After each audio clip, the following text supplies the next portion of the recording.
Russo, right? It is. Yeah. So, what do you do here? What exactly do you do here? What's your upbringing like? How did you get to such a place like Riverside, right? And I guess we can start off with where are you from? But actually, before we get to that, how are you doing today? I'm doing well. Okay. I'm doing well. I am the director of the archives. Oh, excuse me, my bad. Director of the archives. And I lead totally a forgot that part. small but mighty team. Okay. Yeah, so that's my role here. We can delve into that. So I'm from Queens, New York. I'm a city girl, born and raised, and I am from a very large family. My father was because he passed away when I was 22. Yep. He was Italian American from the Bronx, and my mom was born and raised in Ecuador, and she immigrated to the U.S., to the Bronx in the 1970s. And so my parents had the cute meet, if you will, and they met, and they fell in love, they got married, and they had my siblings and myself. Okay. And how many siblings do you have? I have two. Okay. I have an older sister and a much younger brother, so I call him my little bro. Okay.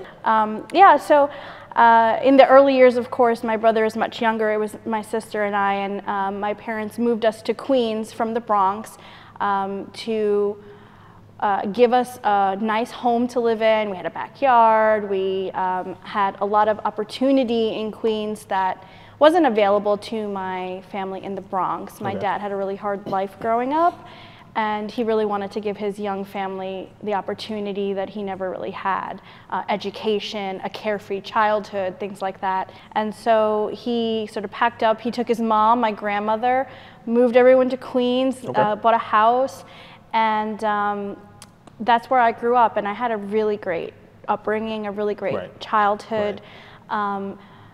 I was really surrounded by my Ecuadorian family, so I grew up very much in the Latin Hispanic culture. My parents stayed together until my father passed away, but I really only had the Italian American culture from him and my grandmother, whereas the Latino side, I had aunts, uncles, cousins, second cousins, third cousins, friends of the family. Yeah. I know, trust me, I know how that goes. Being African myself, we have a swath of just cousins and aunties and this and that. So exactly, I get it. Exactly, and you call people your cousins, but they're not really your cousins. But you're like, they're my cousin. Yeah, they're my cousin. Exactly. Yep. Yeah. So you know how it goes. Yeah. So I had that really great upbringing, and one of the things my parents really focused on instilling in myself and my siblings was education. Yeah.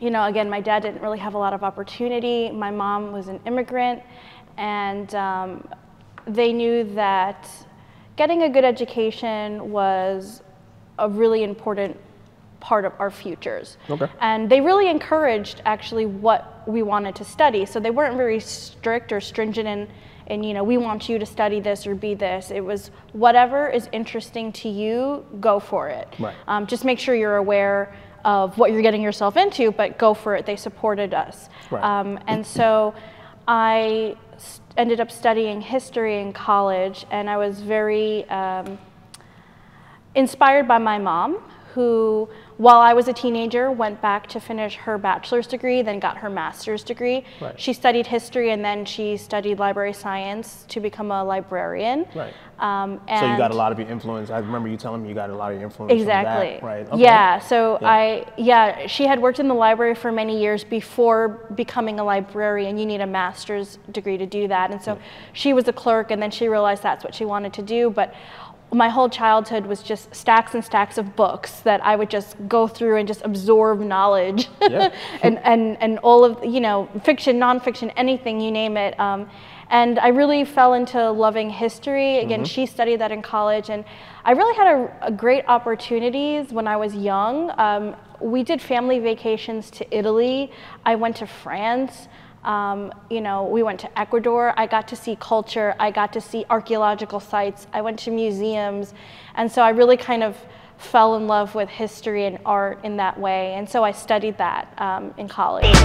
Okay, so I also remember you telling me at some point that you also minored in something else, if I remember correctly, or you had another major? What was that? Yeah, like? so I did, for my bachelor's, I did history and art history. Okay. So those were, I was a double major. And then I did my master's in history, I was on the PhD track. I did my master's in 1 year, intending to go on to the PhD, and that's when I course corrected. Got it. So then I did another master's in library science and archives. Okay. And then recently I got a third one because I'm crazy in art history and archaeology. Okay. And that's just to bolster a lot of the work that I do now as an archivist, because it ties a lot to the artwork as well. Awesome. Yeah. Awesome. So I think one would say your parents and your dad, God rest his soul, Thank you. would be very, very proud of you now.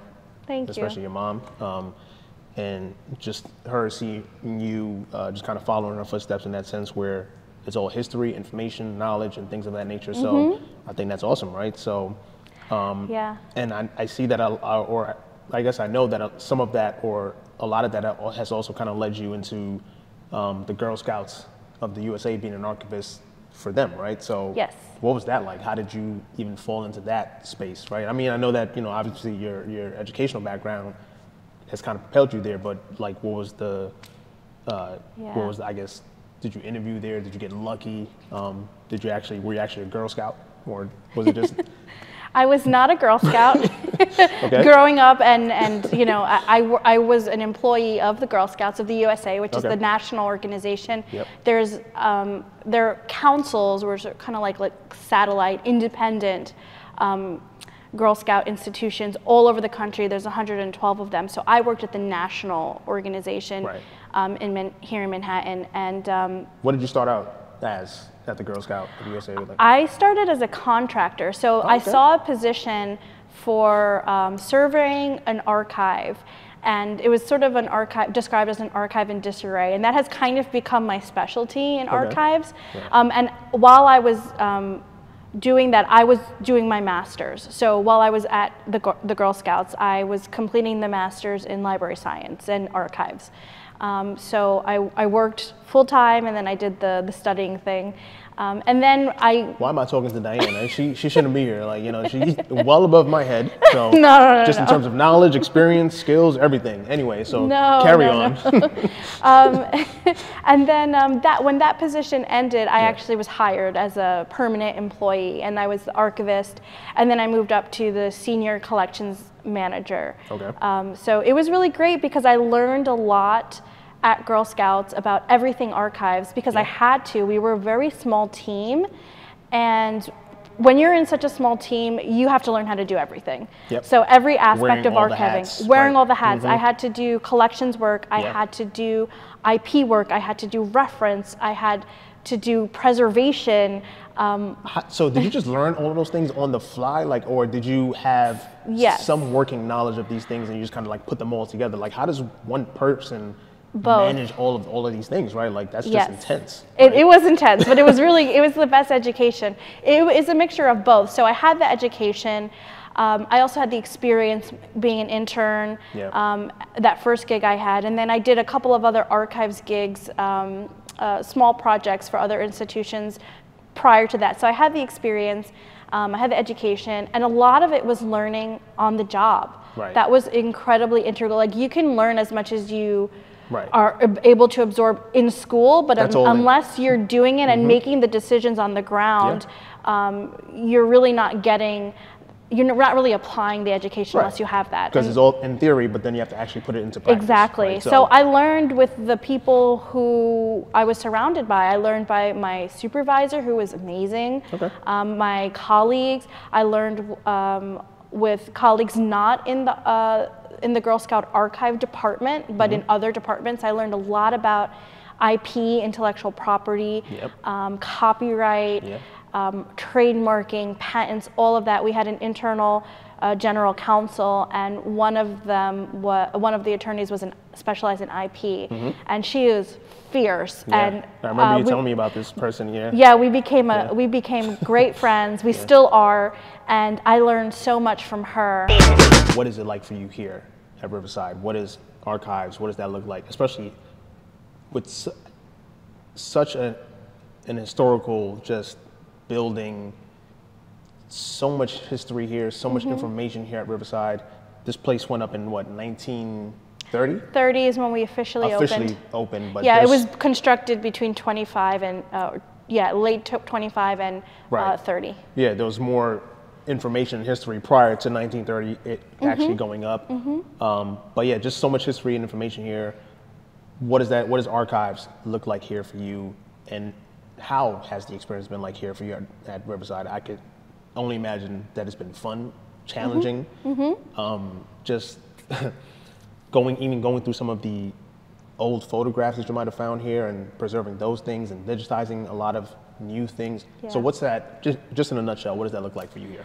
It's been amazing, actually. Yeah. This collection is an archivist's dream because it spans such a long period of time. Our predecessor churches, or our congregation, actually dates to 1841. Right. But we not only have the institutional records of Riverside, and we have every type of media that you could think of. We have paper documents, photographs, ephemera, audio visual, you name it, we have it. But we also have a really rich art collection, and the oldest thing we have is actually from 1493. Wow. And it's, we call it our Latin Bible, but it's actually a codification of canon law.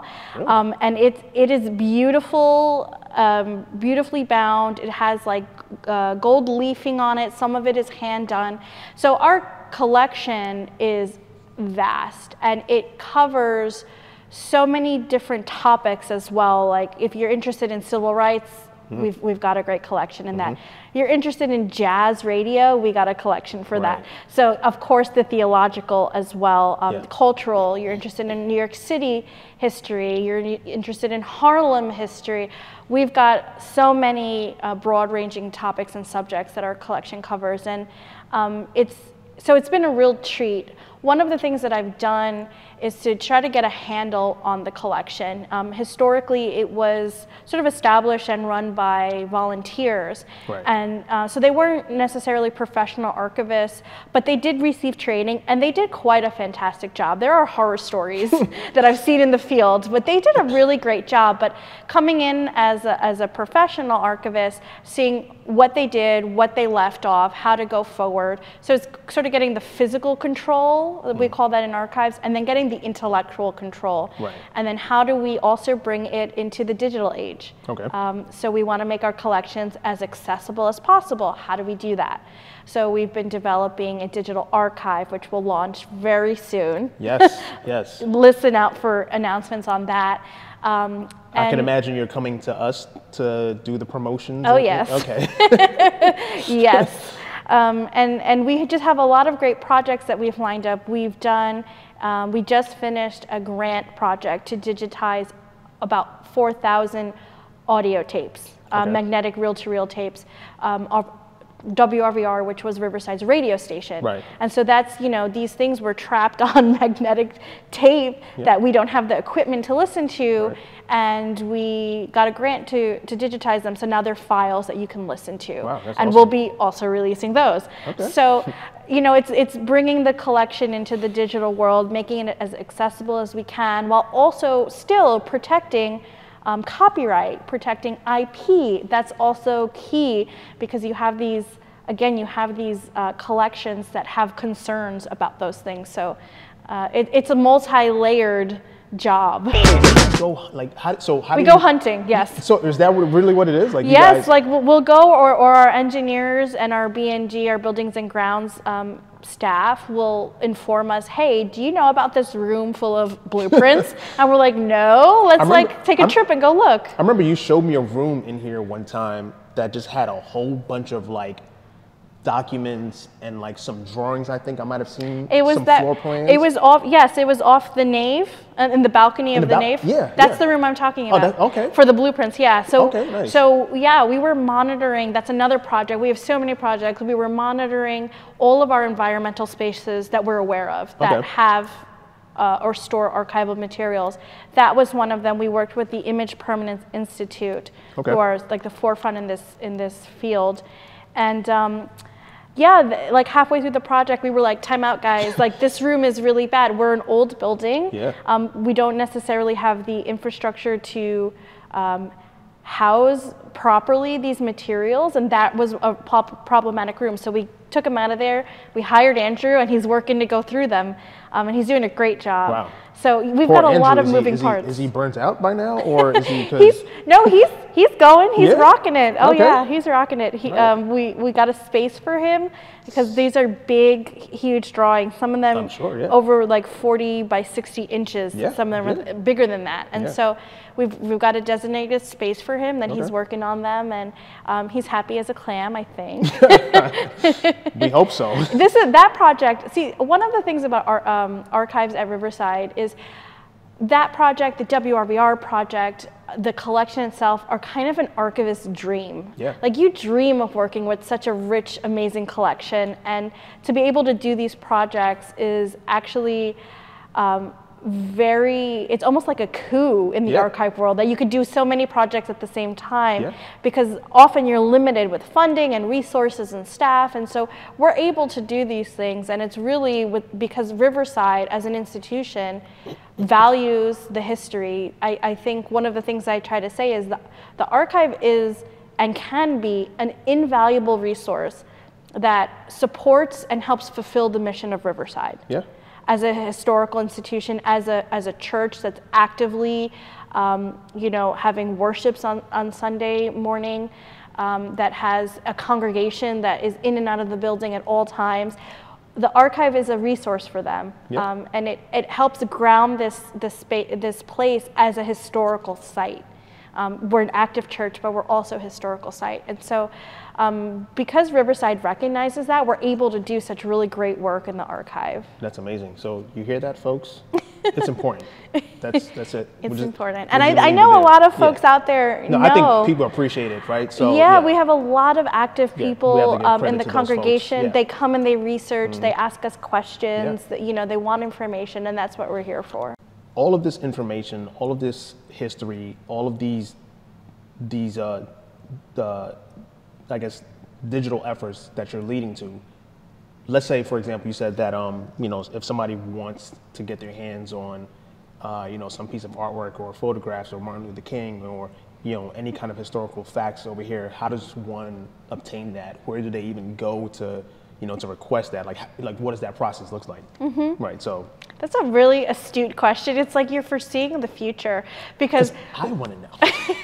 We are also launching a reference and research. Because this is all go ahead. Yeah, a reference and research system Yeah. that works in tandem with our digital archive. We will be a portal where you can contact us. It has frequently asked questions, so you can see how to do this, and we have the instructions, the procedure. We have forms that you can fill out. Typically if you're an external person, you'll do a research application, and this portal will be a central hub for that. And so whoever you are, staff, lay leader, congregant, external member of the public, right. You go to this site, and all of the instructions on how to contact us, how to use the digital archive, how to come and research in person, how to see things in person if it's an artwork, that will all be on there. And that is launching very soon. Very soon. Yes. You have no dates? Nothing? Nothing yet, because okay. I just finished building that site. Okay. Okay. It's almost done, but it's... And I'm sure you built the site by yourself because you can do everything and you know everything? In this case, I did build it. I built it with the developer. Here I was throwing a joke, but I wasn't joking at all. So I'm not joking. Yeah, I built it with the developer. She did it herself. Okay. And awesome. So historically we've done it by email or phone or that kind of thing, but this is going to be a really great tool that is going to provide clarity for people who have that question you just asked. And oral history, again, is a project we want to launch. This would be an ongoing thing. A series. A series, sort of, right? and it would take a lot of time because we have to do our due diligence. It's not just putting a mic in front of somebody. We have to do the research. We have to, guide the conversation. And then you have to do the technical part. Yes. And so oral history is a really great way to capture people's voices. Yes. And they could be complementary to the written record that we have in the archive, but they could also fill in a lot of gaps. I think a lot of people understand and know now anyway that historically, a lot of voices have not made it into the historical record. They were silenced, discriminated against, or they just simply had an oral tradition rather than a written one.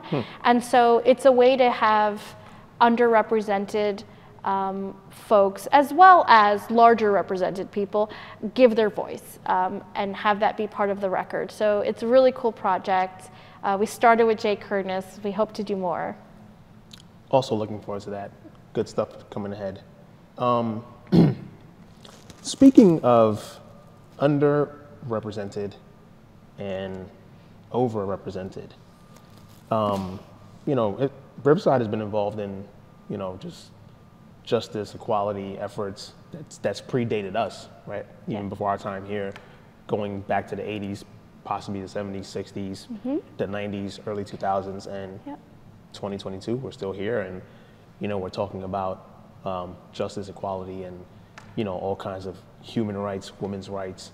There's a lot of movements out here these days, a lot of social, justices that we're still trying to, and hurdles that we're still trying to climb through, and things like that, or climb over, I should say. So, what do you? I mean, just like I said, as a student of history and just information, like, if you could lend any kind of thought or perspective to all the things that's going on today, where do you think, where do you see us now, right? And where do you possibly see us in the future? And what does that future look like? And what possibly is even the cause or the impetus for some of the things that's going on and that's been plaguing us for decades, centuries? This thing goes back way I'd say back. Millennia, right? So like, what's going on? Why are we still talking about all of these things? Yeah. And just want to hear your thoughts, especially from an archives perspective. Yeah, from an archivist perspective. Was that a great question, or was that like, what was that? Was that a good question? It was a good question. Ah, man, it's a deep question. It's a deep question. Yeah. Let's not bore them with 45 minutes of this, an answer to this, but let's give a little insight, just a little bit. Yeah, I would say as an archivist and a historian, my answer would be a little cynical, but it's not going to be all negative. But I think that we see oftentimes, and I think most people can agree, that history repeats itself. And we are plagued, as you said, to use your words, plagued with the same problems for millennia. In every civilization, every culture, every time period, every society, there's always these social ills, right, that keep popping up. And it's fascinating because I think at the crux of it, in my opinion, is that we're humans, and because of that, we're inherently flawed. And therefore, the systems and the societies that we create are inherently flawed. And so there's always issues, social justice issues, any type of issue, really, equality issues that always rise up. There's always people who are trying to be dominant in power and trying to subsume others. There's always inequality. There's always discrimination. In fact, if you think about it, this concept of natural rights or inalienable rights, that everybody, when they're born, is born with these sets of rights, that they should be able to live in a society where they have equality, they have opportunity, they have the rights to property, happiness, etc. That's really new in the history of the world. That's the Enlightenment. And that was like, what, 17th and 18th centuries? And I know we're talking centuries, but in the history, think about like 3500 BCE is like when the cradle of civilization started in Mesopotamia and Egypt, maybe a little before Mesopotamia, like thousands of years ago. So in the history of the world, these ideas that everybody is born with those rights is pretty new. And that's not to say that ancient civilizations didn't grapple with these things. Of course they did. Of course they did. But you think about it, again, in different societies, different civilizations, different cultures, you see discrimination. You see in different ways too, like and restrictions in different ways. So one thing I'll say is like you think about Athenian democracy, right? People hold up like ancient Athenian democracy as like the pinnacle of what our government is based on. Democracy at its best. This is the ideal. Actually, in ancient Athens, during this time period that people idealize, it was very restricted. Only certain people were allowed to participate in this democracy, and it was really, you had to be male. Right. You I was had gonna say, to, what was the criteria for that, right? yeah, These you had to people, be male. Right, You had to have both parents be Athenian, okay, and then you had to have military service. So there goes anybody who couldn't conduct military service for whatever reason. Right. So it was a very restricted amount. And if you think about the amount of people who were in ancient Greece, ancient Athens, that's a very small part of the population that could actually be considered a citizen and therefore participate in democracy. So even what we everybody consider— else is kind of left on the outside now who doesn't absolutely, fall they into don't that, have right? they didn't Exactly. have rights. They just simply didn't, or they had very restricted rights. So, you know, what we hold up as a pinnacle of democracy and ideals actually wasn't quite what we thought it was. Right. Not to say that there wasn't merit to the democracy, of course, but you see it through different time periods, right? In the 60s, women's suffrage in the 20s, right? And then women's lib in the 60s. Yep. And then we're in 2020, and women who are at the Women's March are holding up signs that were like, I've already protested this. Like, we've done this already. Why am I still protesting this? And they're holding the signs up. And so this seems very cynical, but I think I will say that one thing that's also consistent is that there are always people that rise up and try to fight these injustices. Yes. There's always groups, there's individuals, there's organizations, there's groups that try to make things better. And so it's like you progress and then you go back a few steps, then you progress and you go back a lot of steps.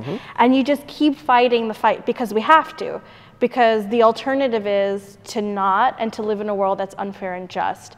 And so that's one positive thing I could say. You have your MLKs, you have your suffragettes, you have your women's marchers, you have your Black Lives Matter. These are constants as well as the social ills. So you have the ills, but you have the people who fight them. You know, again, you just think through the past, like the ancient Egyptians were this great civilization. They othered the Nubians, which were in Africa, right? Further, so Egypt is North Africa, but the sub-Sahara Africa, they othered them. They were different. They were, you know, no, they were foreigners. We're not allowing them to take control. And then you go through the you pick anyone, I don't know, like medieval, right? Medieval Europe, people are conquering Asia, the Mongolians, they're conquering and invading, and they're subsuming other people because they want to be dominant. They're preserving their empire, the Roman Empire. I mean, just go through it, right? You could go through in Eastern Europe in World War II, the Jews restricting their rights, othering them, the Holocaust. I mean, it just happens again and again. And I think there's a lot of things involved in it: fear, preservation, wielding morality, dominating. It's scary, but it's a constant, which is also very scary. I think there is a light to go forward. I don't think we're there. Because the fact that these movements exist anyway, it still exists. Still here, So we're not quite there yet, but we're making inroads. I think some strides, something. Yeah, and I think the alternative is to not fight for it. And then where does that leave us? It leaves us in a pretty bleak world. You have to have some guiding light, some purpose, some way to feel like you're making things better, and it makes it worth living. Exactly. I would say it makes living in a world with these social ills worth it.